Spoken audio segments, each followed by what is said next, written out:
Shia often mention the Hadith al-Thaqalayn, that saying you have to follow Quran and the Ahlulbayt. But they don't realize that Ahlulbayt includes Aisha alayha salam according to the same Quran they're reading. Okay, firstly, stop walking around, turning the lights on and off, opening doors, going through different rooms around your house, because it's distracting, we can't hear you, and you're not making any sense, right? The camera angling as well is below, showing inside your nose, we don't want to see that, right? So sit down and make a video properly. You quoted Jami' al-Tirmidhi, right? And you showed Hadith al-Thaqalayn, that's fine. However, Sahih Muslim, which is more authentic than Jami' al-Tirmidhi, it shows who the Ahlulbayt are, right? Here is the narration, Sahih Muslim 2408a. And what does it say? It says that Allah's Messenger sallallahu alayhi wa alayhi said that I leave behind for you two things, the Quran and the Ahlulbayt alayhimus salam.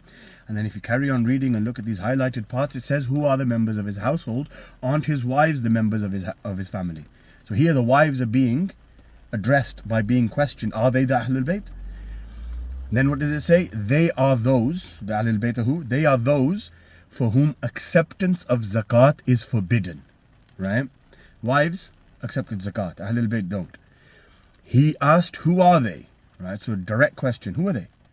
Ali alayhi salam and his offsprings, Aqil and his offsprings, and the offsprings of Ja'far and Abbas.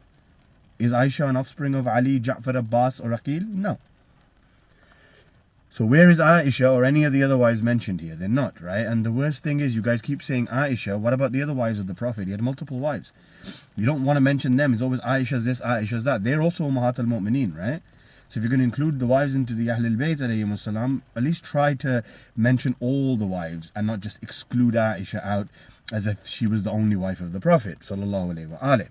Because the Quran mentions that the wives of the Holy Prophet sallallahu alayhi wa alayhi are the mothers of the believers. And in a different reading of that exact ayah, it mentions that the Prophet sallallahu alayhi wa sallam is a father to them. So we have to follow the Prophet sallallahu alayhi wa alihi wa sallam and his wives, because they are Ahlul Bayt, and this is in the Quran. And the verse that he's quoting says that the Prophet's wives are your mothers. That's it.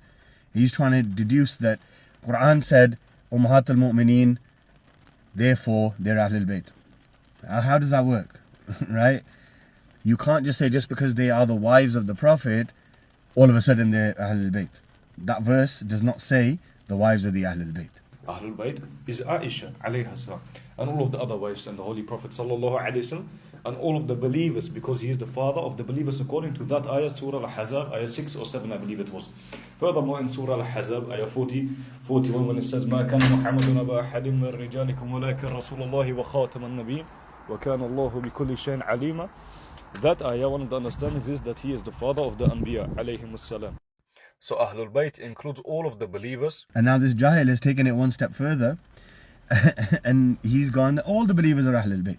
And especially the Anbiya. So, who are the Ahlul Bayt you should take from the most after Rasulullah sallallahu alayhi wasallam dies? It is the Prophets. And the Prophets in his Ummah, which Prophet do we know of in his Ummah? It is Imam Mahdi, it is Al-Masih Al-Maw'ud. Obviously, as we Ahmadis believe, this was Mirza Ghulam Muhammad alayhi salatu wasalam. So, the Prophet, Ahlul Bayt. The previous Prophet, Ahlul Bayt. The wives of the Prophet, Ahlul Bayt. And us, believers, we're all Ahlul Bayt. Subhanallah. So what was the point of Allah subhanahu wa ta'ala restricting it to the people of the Kisa? Then he goes, Mirza Ghulam Muhammad is a prophet and he's also Ahlul Bayt. Subhanallah. I'm not even going to reply to that, right? Because that's not even worth replying to, right? There's a reason why he died on the toilet.